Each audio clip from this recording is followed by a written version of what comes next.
আসসালামু আলাইকুম বন্ধুরা। তিস্তার টোল প্লাজায় ভাঙচুর করে 12 লক্ষ টাকার উপরে লুটপাট ছাত্রদলের নেতাকর্মীরা। চিন্তা করেন ভাই, যে মাঠ পর্যায়ে বিএনপির কি পরিস্থিতি দাঁড় করিয়েছে। আমার তো মনে হয় না যে বিএনপির 17-18 বছর আগের যে বিএনপি, বর্তমান বিএনপি এক। জনাব তারেক রহমান অনেক স্বপ্ন, অনেক আকাঙ্ক্ষা নিয়ে এই দলটা নিয়ে ভবিষ্যতের স্বপ্ন দেখতেছে, সোনার বাংলাদেশ গড়ার স্বপ্ন দেখতেছে।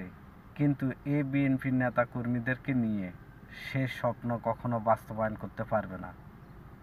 কারণ এই বিএনপির নেতা কর্মীরা বিগত 15.5 বছর আওয়ামী লীগের নেতা কর্মীদের সাথে লেয়াজু থেকে তারা চাঁদাবাজি, সন্ত্রাসী এমন কায়দা শিখেছে, এখন বর্তমানে আওয়ামী লীগকে ফেল করে ফেলবে, আওয়ামী লীগের সন্ত্রাসীদেরকে ফেল করে ফেলবে। এটাই হচ্ছে বাস্তবতা।